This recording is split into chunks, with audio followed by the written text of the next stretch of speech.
That night, the Ramsey family's luxurious home, which seemed like a safe haven, suddenly became a terrifying maze of death and mystery. A 6-year-old girl, JonBenét Ramsey, was found dead in the basement of the house, and from that moment on, a case that haunted America began. Blood, mystery, conflicting testimony, and creepy notes, all combined to form a story that will make anyone shudder. Welcome to part 1 of the JonBenét Ramsey series, The Night of the Murder, where every detail, every sound, every step in the terrifying night can reveal the truth or push you into a maze of unsolved doubts. If you think this is just a sad story about a wealthy family, think again. This is a place where darkness overcomes light, where lies and confusion become the main characters. And trust me, you'll want to sit down, grab a snack, and not take your eyes off the screen for a second. The story begins on Christmas Eve 1996, when every corner of Boulder, Colorado, was still immersed in the festive spirit. The lights of the Christmas tree twinkling and Christmas music playing from every house. But the Ramsey house, something creepy was secretly going on. JonBenét Ramsey, a 6-year-old girl, was sleeping soundly in her bedroom. Unopened presents were scattered on the living room floor, the lights flickering on the polished floor.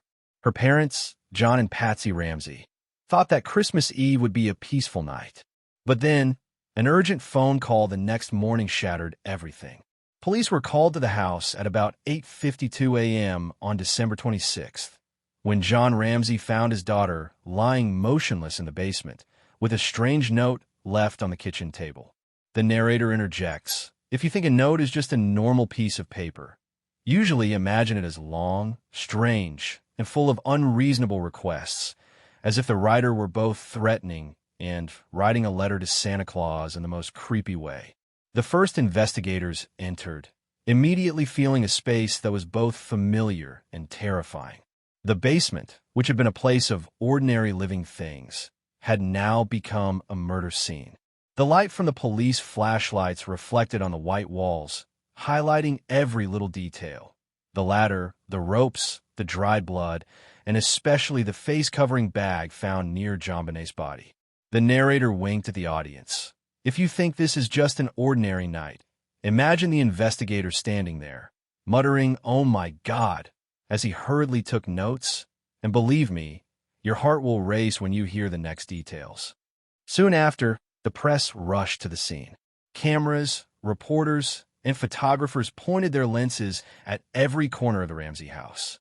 The whole country was shocked when the image of little JonBenét Ramsey, a little angel with golden hair, appeared on television. The narrator interjected, "If you think this is a story that only happens in books and newspapers, remember, it is happening on your TV screen right in your home, and the whole country is witnessing every detail." What is remarkable is the note left on the kitchen table, about 2 pages long, handwritten, demanding a large ransom and threatening the girl's life. From the first moment, the police were confused. Was this a failed kidnapping or a case carried out by relatives? The narrator mixed humor and tension. If you imagined yourself as John Ramsey at that time, would you be confused? Either read the note or call Santa Claus for help.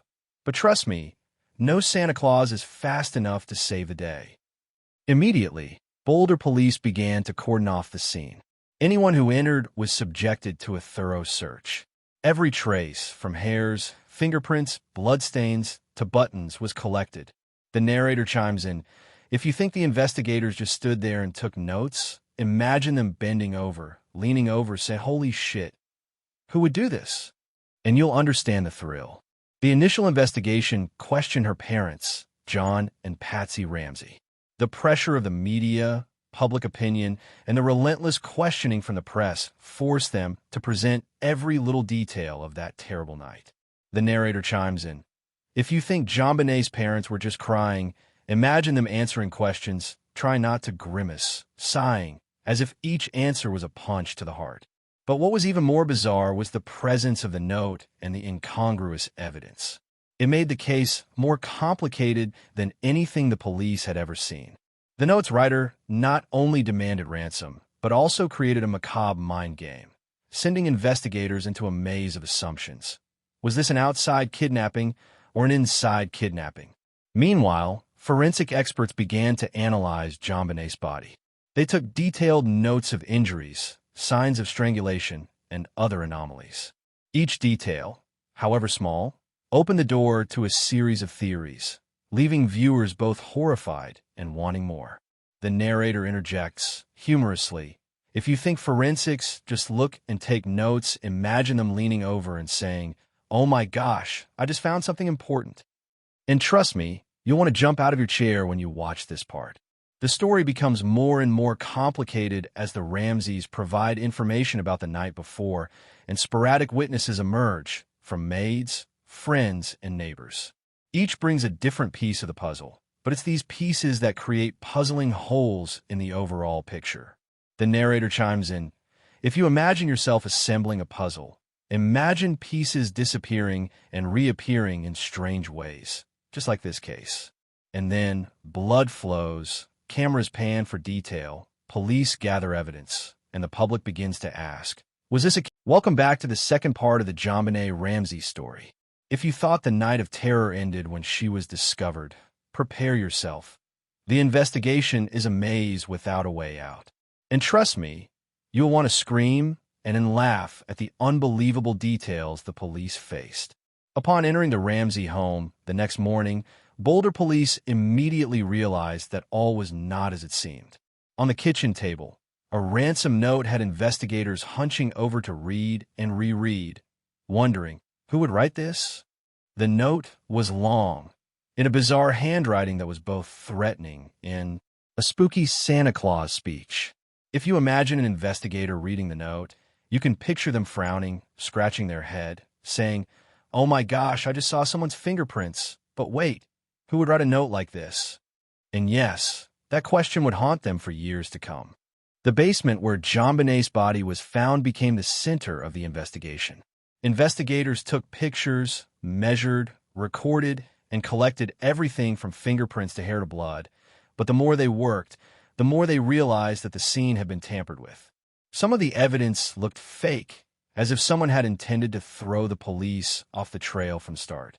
The note left on the kitchen table was nearly 2 pages long, demanding a ransom of $118,000, which oddly enough was the exact amount of John Ramsey's bounty that year, leaving investigators baffled. If you think this is a typical kidnapping, forget it. It's like a terrifying mind game, where whoever wrote the note was trying to scare them and prove that I'm so smart. And trust me, the police will never forget it. In addition, the handwriting and language in the note contained a variety of strange, confusing language, a mixture of threatening and grotesque humor, prompting Boulder police to call in a handwriting analyst. Every letter, every curve was carefully dissected, while the public and the press continuously questioned, was this a kidnapping by an outsider or a plot from within the Ramsey family? From the beginning, John and Patsy Ramsey were relentlessly interviewed by the police. The public began to question their suspicions, and investigators had to weigh every statement. John Ramsey said that he found his daughter in the basement that morning. Patsy Ramsey insisted that she had gone to bed early that Christmas Eve and had heard nothing unusual. But investigators immediately noticed even the smallest inconsistencies in their statements. If you think inconsistencies are normal, imagine a father crying and saying, "I don't understand what happened," and a mother shaking her head and sighing. They were literally in the middle of a media storm, with all eyes on them. The initial autopsy showed JonBenét died from strangulation with a cord, with signs of violence and stress. In addition, the injuries and other physical details led experts to conclude that this was no simple accident.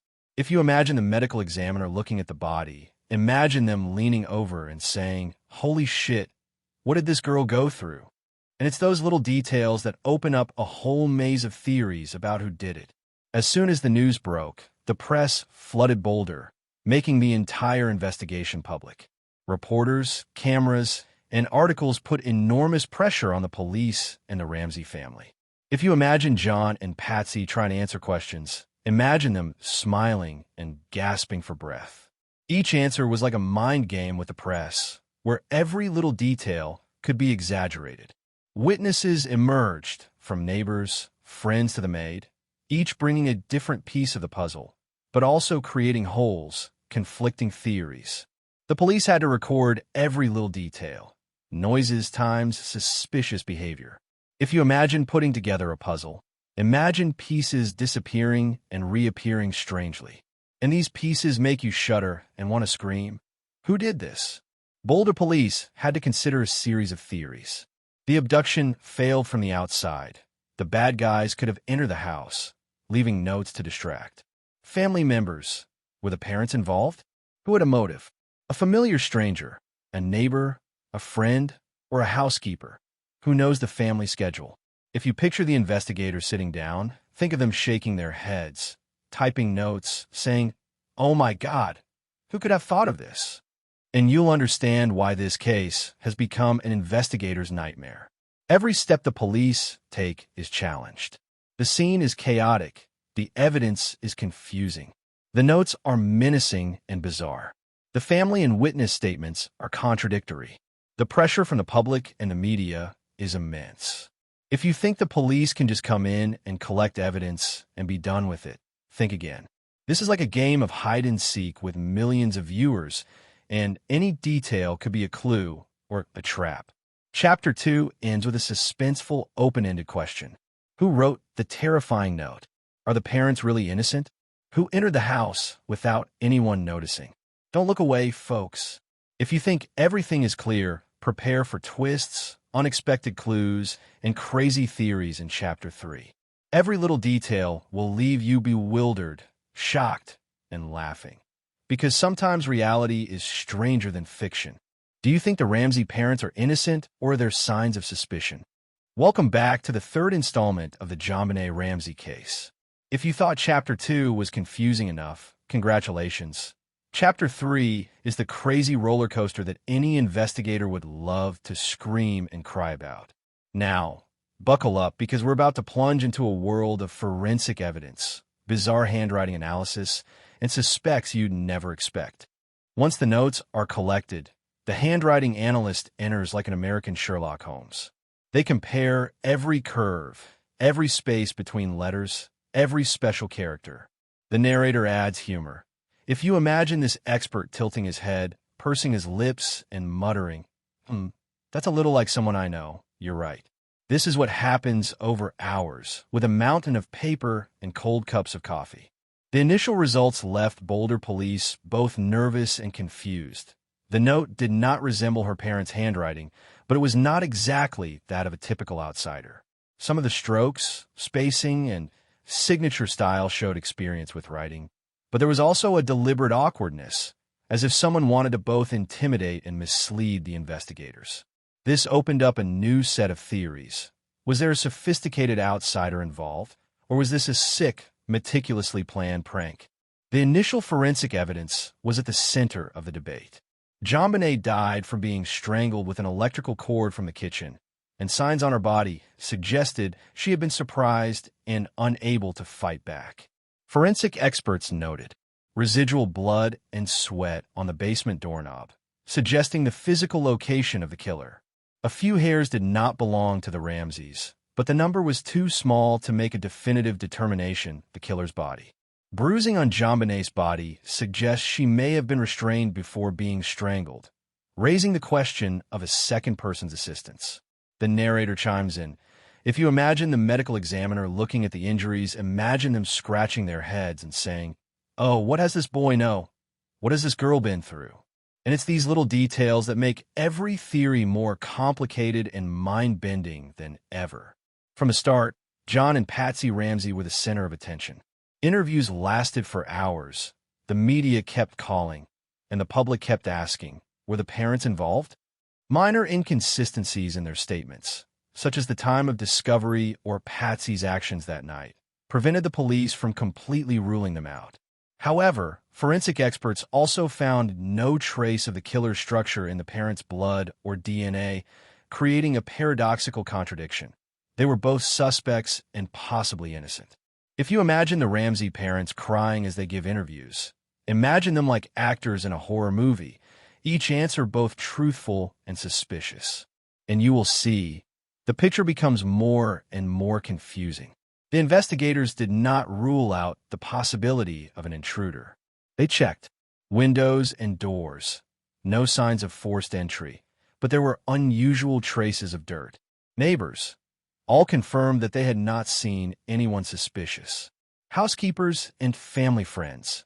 No one provided clear clues. If you imagine the police asking the neighbors, they are like participants in a game of hide-and-seek. All the answers are both real and vague, making the entire investigation team want to cry and laugh at the same time. Several theories have been put forward about the outsider.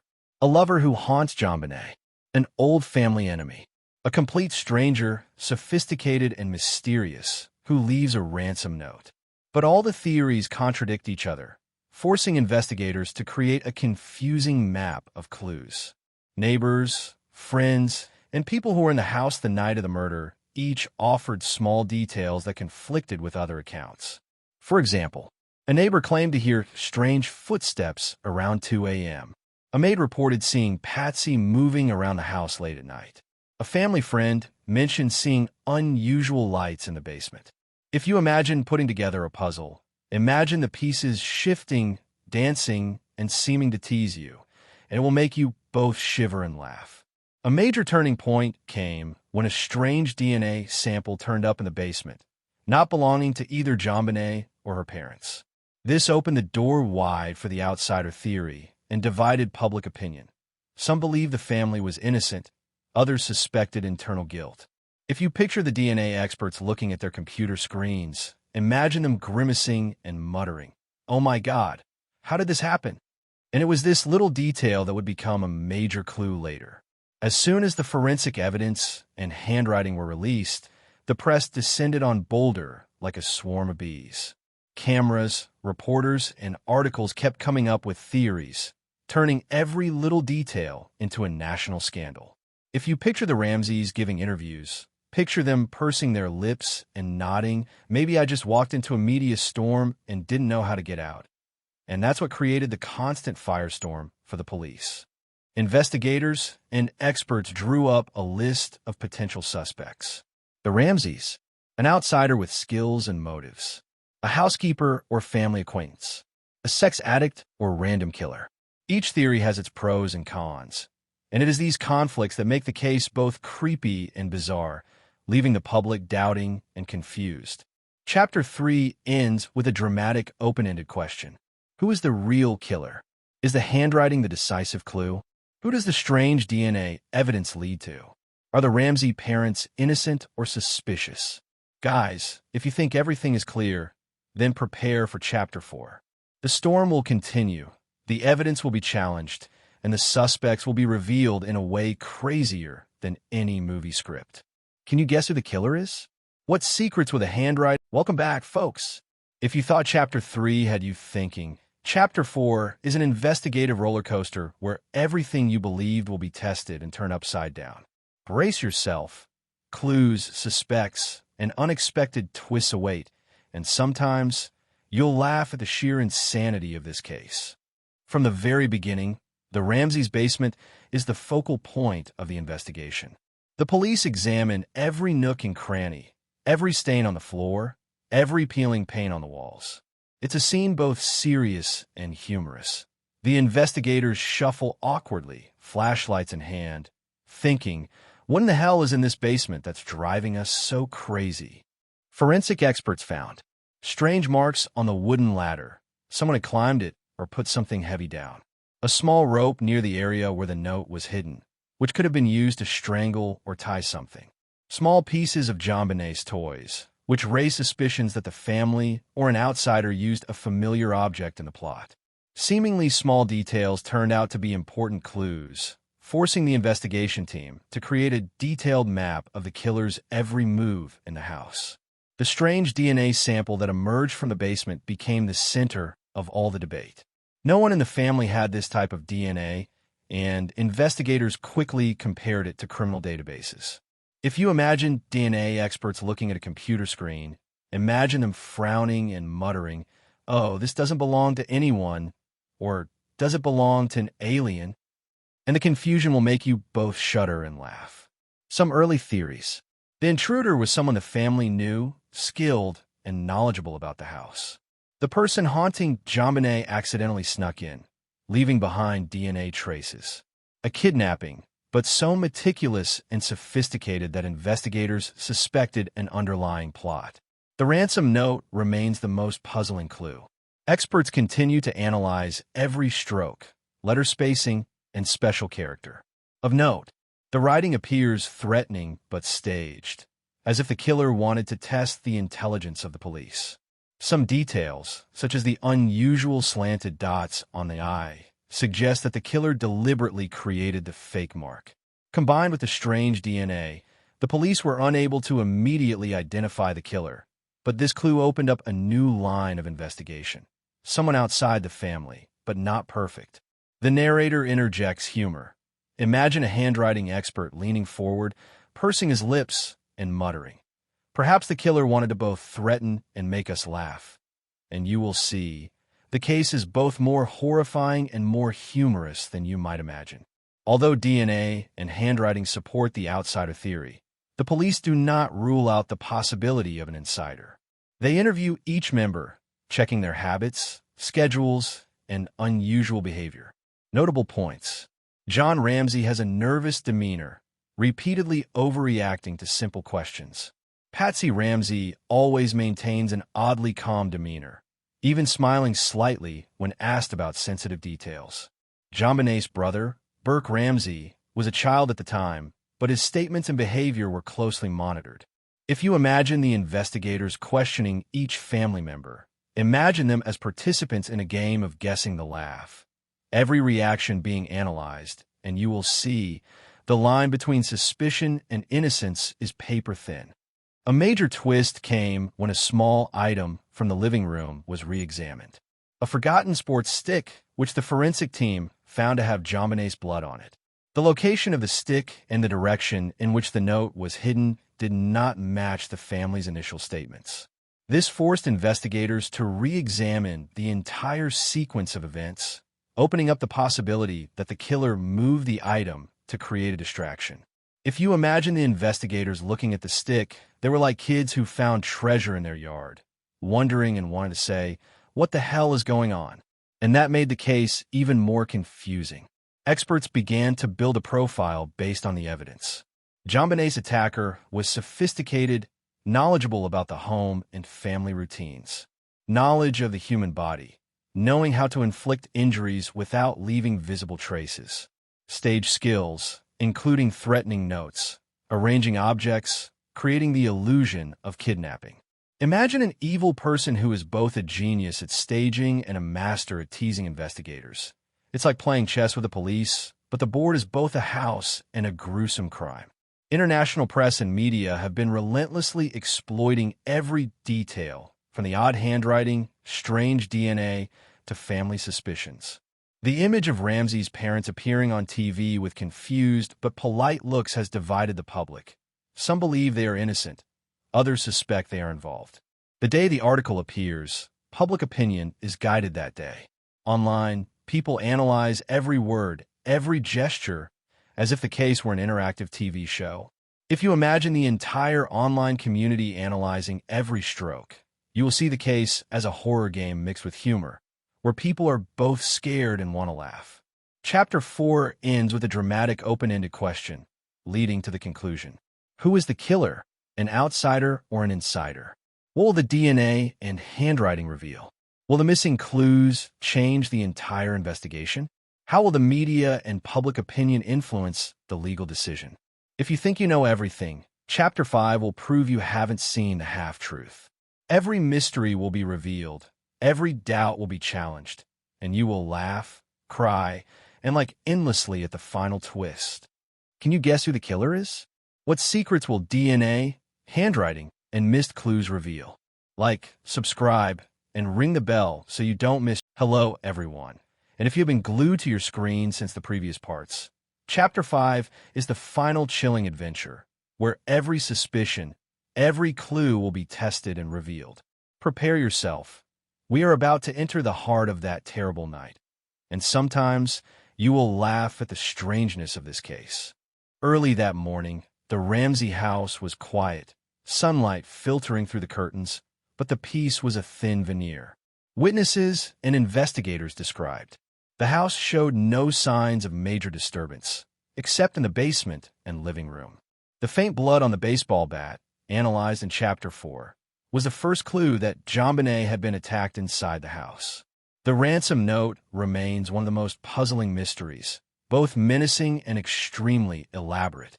If you imagine the police walking into the house, grimacing and staring as if they were solving a grade 10 problem about masks of terror, then, yes, it is a creepy scene, but also hard not to laugh. The biggest turning point in the investigation was a 911 call from the Ramseys. What it said, JonBenét's father, John Ramsey, reported his daughter had been kidnapped. The tone, tense but at times inconsistent, which left investigators skeptical. The timing of the call and the actions that followed have been the subject of debate for years, as some details don't seem to fit a typical kidnapping. You can imagine the investigator listening back to the tape, frowning and muttering, "Oh, JonBenét's father sounds scared and a little funny." And it's both chilling and haunting. The basement, where all the important clues were discovered, continues to be the center of forensic research. The strange DNA has not yet identified the killer, but combined with the wounds and the position of JonBenét's body, experts have established a hypothetical sequence of actions by the killer. An important twist, traces of small objects in the basement suggest that the killer had knowledge of the house, but was not a family member, opening up the investigation of an outsider. However, other details still lean toward the possibility of a sophisticated internal setup, making any hypothesis possible. You can imagine the investigators standing in the middle of the basement, flashlights shining into every corner, sighing and thinking to themselves, "Oh, are we investigating or are we participating in a creepy treasure hunt?" And this is what makes the case both creepy and laughable. Police conduct thorough interviews with each family member. John Ramsey, nervous behavior, sometimes overreacting to simple questions, but insisting innocence. Patsy Ramsey, surprisingly calm, some small details in the statement make the investigator scrutinize every action. Burke Ramsey, young but carefully monitored statement. Experts compare words and behavior to detect abnormalities. You imagine the investigators asking each person, like a game of who's telling the truth, who's lying, with tense facial expressions, occasional blinks, and laughter. And you understand, the line between suspicion and innocence is paper thin. A big twist comes when the experts carefully analyze the wounds and objects around the scene. Bloodstains on the stick and a few strands of hair that don't belong to the family open up the theory that the killer is an outsider with knowledge of the house. The handwriting on the ransom note continues to contradict several other details, proving that the killer intentionally orchestrated a perfect but not meticulous plan. Small details about the body position, toys, and objects around the scene further clarify the killer's sequence of actions. Imagine the forensic expert looking at each small detail, smiling and thinking to himself, "Oh, this killer is both cruel and a little clumsy, like a kid playing hide and seek, but overdoing it."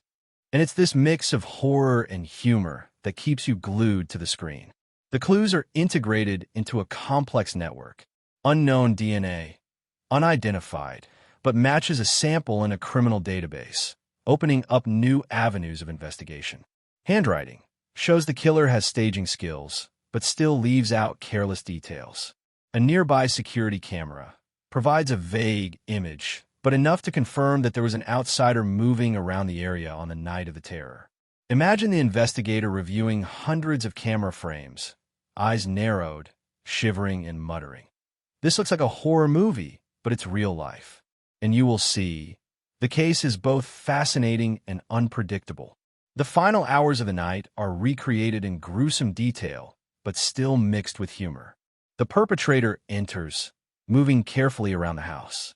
JonBenét, small but brave, tries to fight off the attacker. The ransom note, the stick, and other items are arranged elaborately, creating the illusion of a kidnapping, but in reality an attack on an insider or an outsider. You imagine the perpetrator fumbling around the scene while breathing heavily, as if trying to perform a creepy magic trick, forgetting that the police are watching. And this is what increases our suspense many times over. Chapter 5 also reveals key details that the previous parts have not revealed. DNA and handwriting suggest that the killer may be an outsider, but there are still many doubts about the family staging. Some small clues that were missed from the beginning are finally reanalyzed and combined with new forensic data. The result: we have a complete picture of the Night of Terror, with both horror, investigative logic, and humor mixed in. You see, even when we think we know everything, the truth is still hidden in the smallest details. And that is why the JonBenét Ramsey case still makes the whole world shocked, shuddered, but also hard to hold back laughter at some strange situations. Chapter 5 ends with a chilling yet haunting climax. Every clue, from DNA, handwriting, objects, to family testimony, leads to the key question: who is the killer? Outsider or insider?